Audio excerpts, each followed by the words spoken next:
What's up, Sage here, and welcome to the tactics video of Orphan of Kos. First of all, go to the Hunter stream and equip your claw mark rune, since Orphan of Kos can actually be backstabbed pretty easily. And it can also be parried, so getting that extra damage from the visceral attacks is definitely going to help us. Now, once you enter the boss area, the Orphan of Kos won't attack you right away. He'll wait for you to get a little closer, so when you're approaching him, just run normally, don't sprint and just run straight at him. If you do this, you'll probably bait an attack that you can just keep running normally directly under, because he'll jump into the air and lunge forward.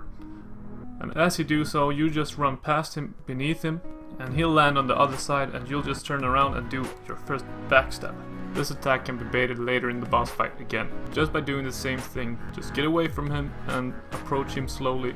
Although if you don't feel comfortable doing that and you really don't want to risk dying baiting that attack, you can just fight him normally, and when you see that he's going to do that attack, just run straight beneath him and get his free backstab. So, backstabs and parries definitely worth trying to get, but the Orphan of Kos has ridiculous range with his weapon. He swings it and it becomes almost like a whip that he can cover both the front of his body and the back of his body with the same attack. He also has an AoE attack and some other tricks. That being in his first phase. Yeah, that's right, he also has two phases. At close range you need to be aware of a quick 3-hit combo. It covers both his front and his back, and don't get hit by his uppercut either. To dodge those is probably best to dodge to the sides. Dodging backwards can actually work in this boss fight. I've done it quite a lot, but the risk is that you get caught in one of his attacks and he does a lot of damage. When he does the AoE that I talked about, he kinda stops for a while and then he grabs some pink goo from his weapon and he sticks it down to the ground. You can see kind of a red circle forming, and then a few seconds later it will explode and do AoE damage. But if you can get to him while he's doing this, he will be very vulnerable once the AoE started, because he will just stay put and he won't do anything, and you can get behind him and get a backstab. So definitely try to get to him while he's doing the AoE. Just don't get caught in it. He grabs the pink stuff off his weapon another time too, and that is when he's gonna throw it at you. And when he throws it at you, when the pink stuff hits you, it's gonna explode and do a lot of damage. So dodge it to the left or right, whatever you prefer. Just get out of the way.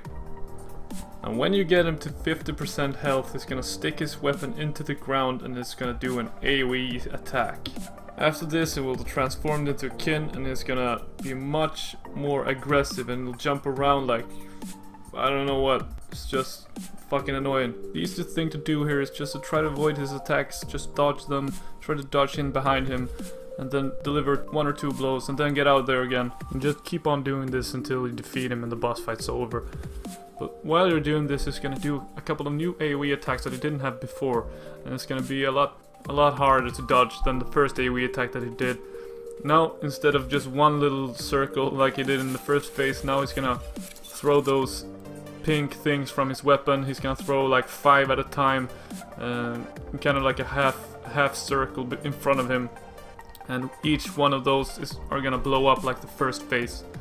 So kind of hard to to dodge, but if you can dodge it, just try to dodge it forward and get in behind him and just deliver some blows and get out of there again.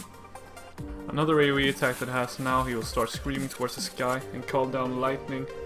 Once lightning hits the ground, this is gonna start spread all over the ground, almost all over the ground, because there are gonna be some kind of small pockets that you can run through to dodge it, but it's very tricky.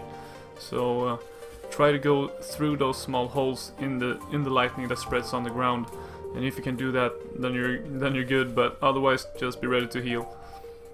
He also has a charging attack that he just starts to charge right at you. And if you get hit by it, it's gonna do a kind of lot of damage, so try to avoid it. And if you see him starting to run against you, just dodge to the side. He still does the one AoE attack that he started out with in phase 1, so still keep an eye out for that one.